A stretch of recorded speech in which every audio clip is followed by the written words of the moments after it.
ہاں، یہ بعض لوگ کہتے ہیں کہ ہمیں ڈیزاسٹر کی ڈیفینیشن نہیں آتی، ہمیں اس کی ڈیفینیشن پتہ چل جائے تو پھر ہمارے لیے آسانی ہو جائے گی۔ بعض لوگ کہتے ہیں کہ ہاں، ہمیں جو کانٹیکسٹ ہے بات کا وہ نہیں پتہ، ورنہ ہمارا جواب مختلف ہوتا۔ میں ابھی آپ کو آج کے سیشن میں یہ بتاؤں گا کچھ مثالیں دے کر کہ کیا ڈیزاسٹر روکا جا سکتا ہے یا نہیں روکا جا سکتا، اور پھر میں آپ سے پوچھوں گا اور پھر آپ کا جواب جاننا چاہوں گا۔ تو سب سے پہلے میں آپ کو ایک مثال دیتا ہوں۔ مثال کے طور پر ایک خاتون مری کے علاقے میں سردی میں اپنے گھر میں رہ رہی ہیں اور ان کے 3 بچے ہیں، اور وہ بچے اپنی ماں کے پاس آتے ہیں اور ماں کو یہ کہتے ہیں کہ ہم نے برف میں کھیلنے کے لیے جانا ہے۔ وہ ماں دیکھتی ہے کہ 2 بچے ویل ڈریسڈ ہیں، ایک بچے کا ڈریس ٹھیک نہیں ہے۔ وہ ماں ان بچوں کو کھیلنے کی اجازت دے دیتی ہے۔ وہ بچے کھیلنے کے لیے باہر جاتے ہیں، برف میں وہ 1 گھنٹہ کم و بیش کھیلتے ہیں۔ جب وہ واپس آتے ہیں تو ان میں سے ایک بچہ نیلا ہو رہا ہوتا ہے۔ آپ بتا سکتے ہیں وہ کون سا بچہ نیلا ہو رہا ہوگا؟ میں یقین سے کہہ سکتا ہوں آپ کا جواب یہی ہوگا جس کا ڈریس ٹھیک نہیں تھا۔ آپ کا جواب بالکل ٹھیک ہے، وہی بچہ نیلا ہو رہا ہوگا جس کا ڈریس ٹھیک نہیں تھا۔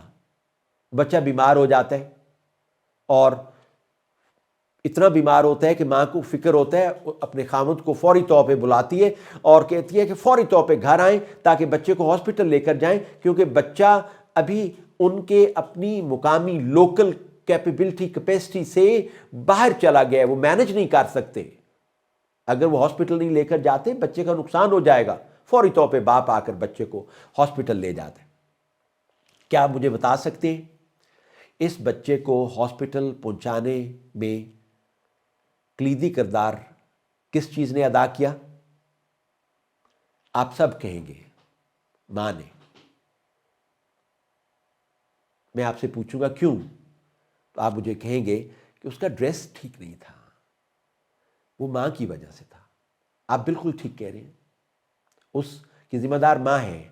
اور میں ایک ایکویشن آپ کو بتاتا ہوں کہ وہ جو رسک ہوتا ہے، رسک کہتے ہیں کہ کوئی بھی واقعہ ہو اور اس کے جو منفی اثرات ہیں ان کی کمبینیشن کو رسک کہتے ہیں۔ اور رسک کی ڈیفینیشن یہ ہے کہ risk is equal to hazard multiplied by exposure multiplied by vulnerability divide by capacity. Hazard اس کیس میں برف تھا، ایکسپوجر اس کیس میں تینوں بچوں کا باہر جانا تھا، ولنریبلٹی اگر میں آپ سے پوچھوں اس کیس میں کیا تھی تو آپ مجھے بتائیں گے کہ ایک بچے کا پراپر ڈریس نہ ہونا یہ ولنریبلٹی تھی۔ ولنریبلٹی کہتے ہیں وہ کمزوری جس کی وجہ سے نقصان ہو جائے۔ ایکسپوجر وہ ہوتا ہے کہ جو کسی بھی نقصان والی جگہ پہ کسی کا آمنا سامنا ہو جائے۔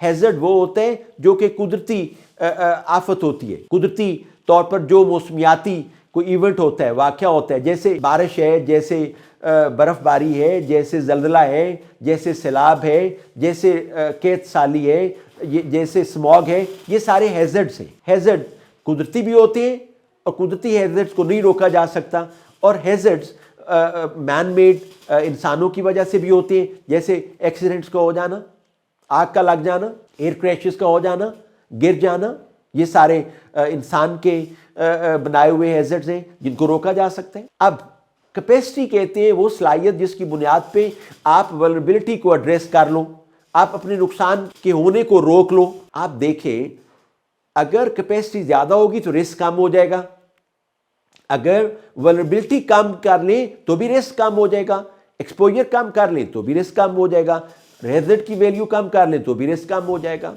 تو اگر آپ رسک اتنا کم کر لیں کہ وہ آپ کی کیپیسٹی میں مینج کرنا آ جائے تو پھر آپ کے لیے ڈیزاسٹر ہوگا ہی نہیں۔ ڈیزاسٹر تو ہم اس ایونٹ کو کہتے ہیں جس کی وجہ سے آپ کی فنکشننگ رک جاتی ہے۔ رسک کی ویلیو جب اتنی کم ہو جاتی ہے کہ وہ ہم اس کو مینج کر لیتے ہیں تو وہ ڈیزاسٹر نہیں ہوتا، لیکن جب ڈیزاسٹر اس وقت ہوتا ہے جب رسک ہماری کیپیسٹی سے بڑھ جاتا ہے۔ یعنی ڈیزاسٹر وہ ایونٹ ہے جس نے آپ کی پوری فنکشننگ کو ڈسرپٹ کر دیا، جو آپ کی کیپیسٹی سے بیونڈ ایونٹ ہے جس کو آپ مینج نہیں کر سکتے، وہ ڈیزاسٹر کہلائے گا جو کہ آپ کے رینج میں ہے۔ ہیزرڈ ہو سکتا ہے،